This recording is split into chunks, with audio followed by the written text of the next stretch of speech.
Hello আমার প্রিয় বন্ধুরা, সবাই কেমন আছেন? আশা করি সবাই ভালো আছেন। শুক্রবার আরেকটি ব্লগ ভিডিও নিয়ে হাজির হয়ে গেলাম। আজকে দুপুরে কী রান্না করলাম সেটাই দেখালাম। তো সেদিন ওর বাবা 3টা মুরগি এনেছিল, সেখান থেকে 2টো মুরগি রেখে দিয়েছিলাম যে একদিন রোস্ট করে খাবো।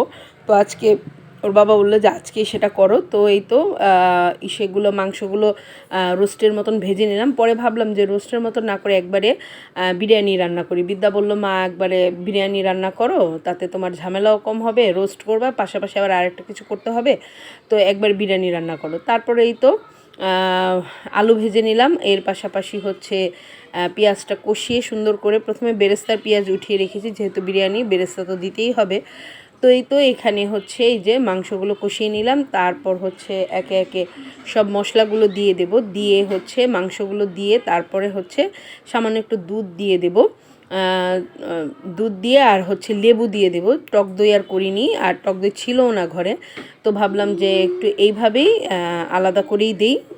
তারপরে এই তো এটা দিয়ে তারপর হচ্ছে বিরিয়ানির মশলাটা দিয়ে সামান্য জল দিয়ে এটাকে কষিয়ে নেব মাংসটা। আর বর্তমানে গ্যাসের যা পরিস্থিতি আমাদের এমন হয়েছে, চটজলদি যে খাবারটা আমাদের জন্য সুবিধাজনক সেটাই আমরা করে নিতে চাই। বিভিন্ন ধরনের রান্নার আইটেম করতে গেলে তখন দেখা যায় সময় অনেক, মানে সময়ের ব্যাপার।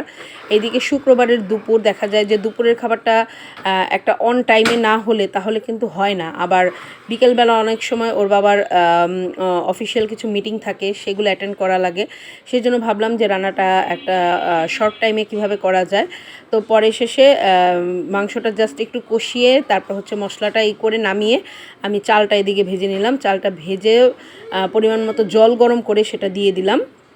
যেহেতু গ্যাসের পরিস্থিতি খুবই খারাপ, যারা ঢাকাতে আছেন তারা কম বেশি জানেন যে গ্যাসের পরিস্থিতি কতটা আমরা করুণ অবস্থার মধ্যে যাচ্ছি। আমাদের লাইফস্টাইল কীরকম হয়ে গেছে, শুধুমাত্র কোনো রকম বেঁচে খাওয়ার জন্যই শুধু এগুলো করা। তো এই তো তারপর হচ্ছে এখানে এই তো বিরিয়ানিটা দমে দিয়ে দেব, ঘি দিয়ে দিয়েছি।